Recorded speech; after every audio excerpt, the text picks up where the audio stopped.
মাথায় ধামাভর্তি বালি নিয়ে সিপিআইএম এর অভিনব প্রতিবাদ মিছিল। রাজ্যের মুখ্যমন্ত্রী মমতা বন্দ্যোপাধ্যায়ের করা হুঁশিয়ারির পর একাধিক বেআইনি বা অবৈধ নির্মাণ, পুকুর ভরাট, বালি পাচার বন্ধ করতে তৎপর হয়েছে পুলিশ প্রশাসন। এর ফলে বালির দাম হয়েছে প্রায় দ্বিগুণ। প্রায় ১৫০০ টাকা থেকে ৪৫০০ টাকা হয় এক ট্রাক্টর বালির দাম, যার জেরে সমস্যায় পড়তে হচ্ছে দিনমজুরদের। এর বিরুদ্ধে অভিযোগ তুলে রবিবার কুলটি নিয়ামতপুরের সিপিআইএম কর্মী সমর্থক সহ দিনমজুরেরা একটি প্রতিবাদ মিছিল করে।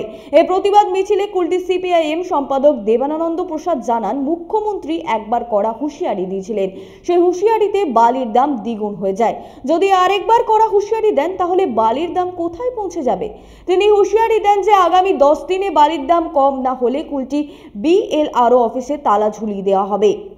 আমাদের কর্মসূচি গরিব মানুষের পেটে লাথ পড়েছে। রাজমিস্ত্রি, কুলি, যারা শ্রমিকের কাজ করে তারা কাজ হারাচ্ছে, কারণ যেভাবে তৃণমূল সরকার নিজেদের কর্মী মাফিয়াদের দ্বারা বালির অসামান্য দাম বাড়িয়ে দিয়েছে। আজকে ৪,০০০, ৪,৫০০ টাকা বালি বিক্রি হচ্ছে। আমরা মুখ্যমন্ত্রীকে হাত জোড় করে আবেদন করছি, আবেদন আর আপনি হুঁশিয়ারি দেবেন না। কুলটি থেকে বান্টি খানের রিপোর্ট, 99 নিউজ বাংলা।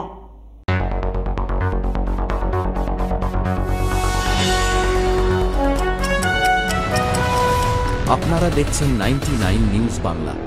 বদলাবো আমরা।